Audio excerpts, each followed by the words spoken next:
Painting করার পর বেঁচে যাওয়া রং থেকে কী করলাম সেটাই তোমাদের সাথে আমি আজকে শেয়ার করব।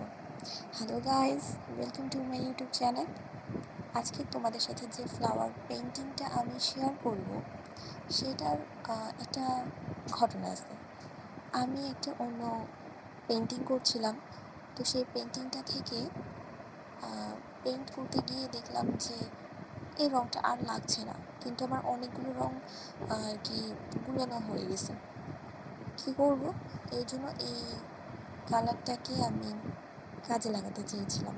শুধু শুধু নষ্ট করার থেকে আমি যদি অন্য কিছু করে কাজে লাগাতে পারি তাহলে আমার কালারটা কিন্তু কাজে আসবে।